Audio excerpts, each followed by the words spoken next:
Назарбаев Кордайдагы окуя боюнча пикирин билдирди. Казакстандын мурдагы президенти Нурсултан Назарбаев 11 февралда Коопсуздук кеңешинин жыйынында Кордойдогу окуя боюнча алгачкы жолу пикирин билдирди. Болуп өткөн окуя менин тынчымды алууда. 30 жыл аралыгында биз оор күндөрдү баштан өткөрдүк. Казакстанда 130 ишкана жабылып, 2,5 миллион адам жумуссуз калган. Азык-түлүк тартыш болуп, үйлөргө жылуулук берилбей калган. Бул кыйынчылыктардын баарын бирге жеңдик. Ал кезде биздин улуттуу калкыбыз биригип, туруктуулукту камсыз кылбаганда, бүгүн биздин өлкөгө чет өлкөлүк инвесторлор келмек эмес. Казакстан элинин ассамблеясы жана анын аймактардагы өкүлчүлүктөрү мындай учурлардын алдын алышы керек. Бул биздин жалпыбыздын ишибиз, деди Назарбаев.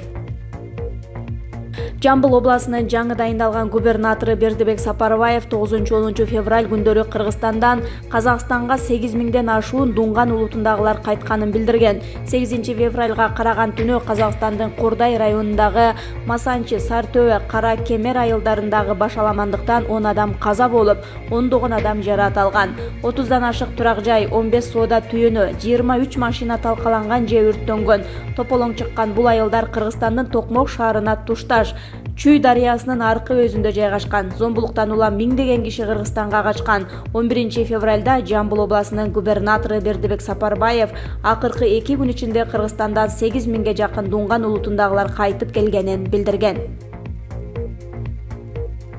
Финполдун мурдагы кызматкери коррупциялык схема боюнча шек саналууда. Экономикалык кылмыштарга каршы күрөш боюнча мамлекеттик кызматтын мурдагы кызматкери коррупциялык схема түзүп, мамлекетке 15 миллион сомдон ашуун зыян келтирген деп шек саналууда. Улуттук коопсуздук боюнча мамлекеттик комитетинин коррупцияга каршы күрөш кызматы анын мыйзамсыз ишмердигин аныктаганы тууралуу кабар 12 февралда таратылды. Расмий маалыматка ылайык, шектүү Финполициянын Чүй областындагы Аламүдүн жана Ысык Ата район аралык бөлүмүндө иштеген. Ал түзгөнү айтылып жаткан схемага ылайык Евразия экономикалык биримдигине кирген өлкөлөрдөн Кыргызстанга салык төлөбөстөн товар ташылган. Шектүү 2017-2018 жылдары кызыкчылыгы бар кишилер менен сүйлөшүп алып, 127 миллион сомдук товар импорттогону айтылууда. Андан тышкары ал эл аралык издөөдө жүргөн BMW X5 үлгүсүндөгү машинени айдап жүргөнү такталган. Шектүү коррупцияга тиешеси бар деген негизде 2018 жылы ноябрда кызматтан алынып, сотко чейинки өндүрүш башталган. 2020 жылдын 6 февралында ага жазык кодексинин 319 беренеси менен айып коюлуп, УКМКнын тергөө абагына 2 айга камалды. Жалалабадда өлүкканада адам сөөгү тамак-аш сакталуучу муздаткычта сакталып жатат. Жалал-Абад областындагы өлүк сактоочу муздаткыч иштебегендиктен өлүкканада маркумдардын сөөгүн тамак-аш сакталуучу муздаткычка сактоого туура келет. Бул тууралуу аймактык кабарчы адистерге таянуу менен билдирди. Маалым болгондой, Жалал-Абад областы боюнча областтык клиникалык ооруканада гана өлүк сактоочу муздаткыч бар. Район шаарларда табылган өлүктүн өздүгү аныкталганга чейин дал ушул муздаткычта сакталып турчу. Былтыркы жылдын июль айынан бери муздаткычтын иштебей жатканы маселе жаратып жатат. Жалал-Абад областык сот медициналык экспертиза бюросунун жетекчиси Айбек Исаковдун айтымында, бул абал аларды да ойлонтууда. Анткени дал ошол областтык клиникалык оорукананын өлүкканасындагы муздаткычты алар да колдонушат. Себеби бюрого тиешелүү эч кандай өлүккана жок. Жада калса өздөрүнүн имараты да жок. Заманбап шарттагы муздаткыч болчу. Былтыркы жылдан бери иштебей турат. Азыр тамак-аш сактоочу муздаткычты колдонууга туура келип жатат. Былтыркы жылы кытайлык жаран жол кырсыгынан каза болуп, алынып келгенде муздаткыч иштебей калгандыгын айтканыбызда, бизди туура түшүнүп, тамак-аш сакталуучу муздаткычты алып келип беришкен. Биз каза болгон адамды 1 айдай сактап бергенбиз, анан өз мекенине алып кетишкен. Бирок бул муздаткыч биздин да оорукананын да балансында эмес.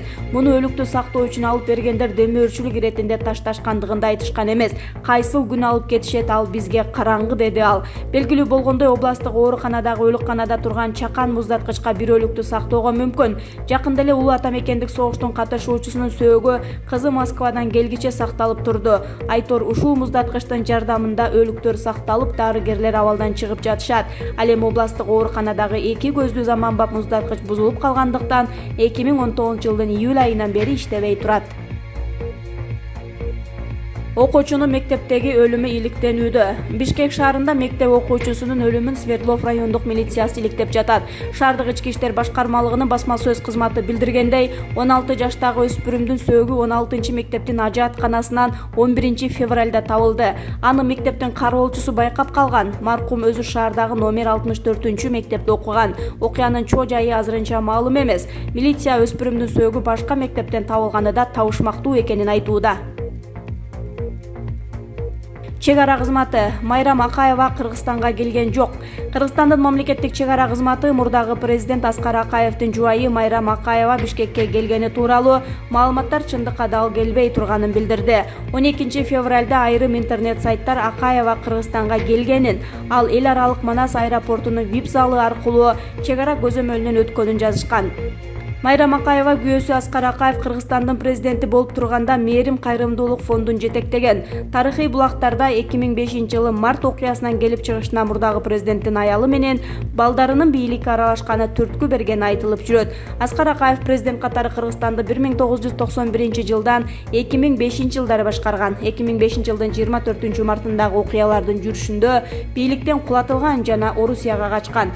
Андан бери үй бүлөсү менен Москвада жашайт. Тоңгоч президенттин уулу Айдар Акаев 2020-жылдын 5 февралында жүрөк оорудан каза болуп, 8 февралда Москвада жерге берилди. Орусияда Путинге болгон ишеним 2 жылда 2 эсе азайды. Орусиялыктардын 35% президенти Путинге ишенет.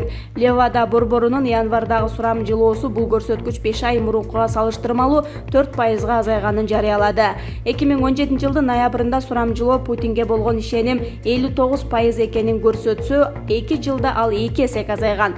Социологдордун сурамжылоосуна караганда 2019-жылдын сентябрында коргоо министри Сергей Шойгунун жана тышкы иштер министри Сергей Лавровдун рейтингтери жогорулаган. Левада борборунун иликтөөсүндө жаңы премьер-министр Михаил Мишустинге сурамжылоого катышкандардын 3% гана ишеним артаарын билдирген. Сурамжылоого тартылгандардын 39% эч бир саясатчыга ишенбейт же суроого так жооп берүүдө кыйналган. Былтыр май айында коомдук пикирди билүү борбору Путин бийликке келгенден бери ага болгон ишеним эң төмөнкү чекке 31,7%га жеткенин билдирген. Вице-премьер-министрлик кызматка Мадумаровдун талапкерлиги көрсөтүлдү. Парламенттеги коалициялык көпчүлүк вице-премьер-министрлик кызматка Акрам Мадумаровдун талапкерлигин колдоду.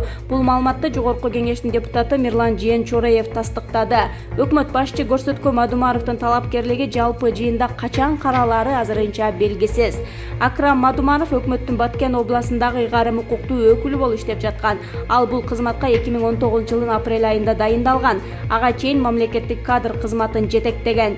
Жеңиш Разаковду өз арызына ылайык вице-премьер-министрлик кызматтан бошотуу жөнүндө жарылыкка президент Сооронбай Жээнбеков 11 февралда кол койгон. Разаков үй бүлөлүк шартына байланыштуу вице-премьер-министрлик кызматтан кеткенин айткан. Полковник Ниязбековдун өлүмү үчүн шектүү жаран кайрылуу таратты. УКМКнын Альфа түзүмүнүн кызматкери полковник Үсөн Ниязбековдун өлүмү үчүн шектүү катары Кой Таш окуясы боюнча кармалган Рысбек Карыпбек уулу абактан Кыргызстандын акыйкатчысына, кыйноого каршы улуттук борбордун жетекчисине жана маалымат каражаттарына кайрылды.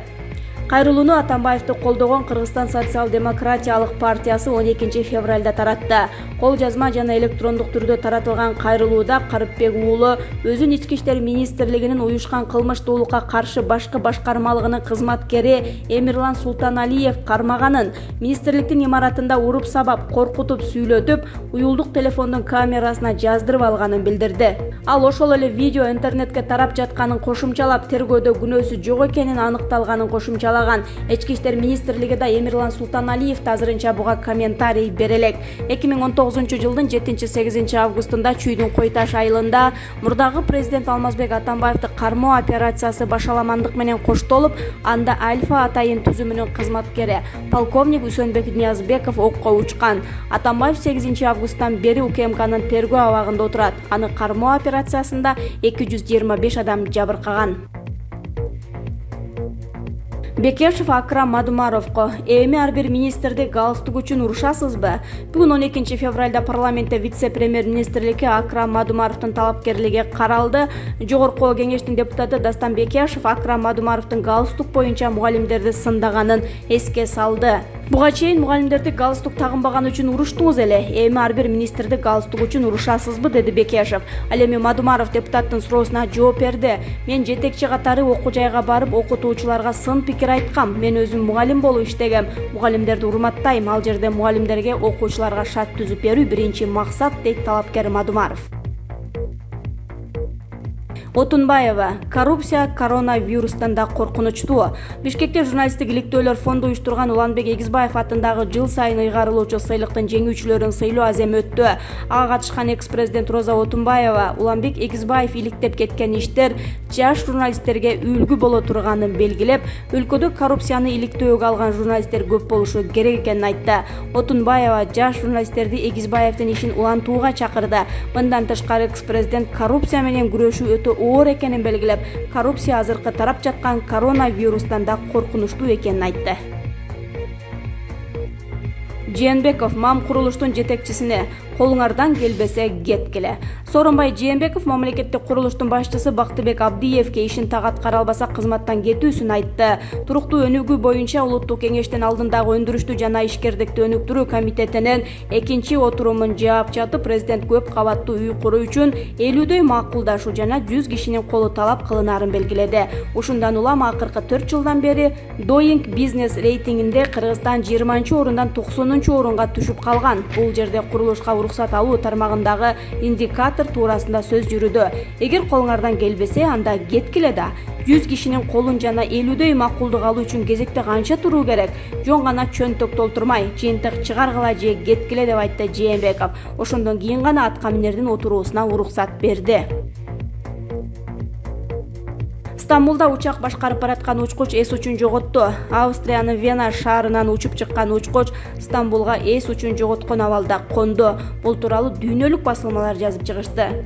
Pegasus авиакомпаниясына таандык Boeing 737-82R учагы Австриянын борбору Вена шаарынан Стамбулга учуп чыккан. Учкуч Сабиха Gökçen эл аралык аэропортуна конуу алдында эс учун жоготкон. Экинчи учкуч бул тууралуу өзгөчө кырдаал жарыялап, учакты өз алдынча жерге кондурган.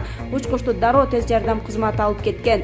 Дарыгерлер учкучтун абалы канааттандырарлык экенин айтышкан. Маалыматка ылайык 5 февралда Pegasus авиакомпаниясына таандык учак конуу учурунда 3кө бөлүнүп кетип, 3 адам каза болуп, 179 адам жабыркаган.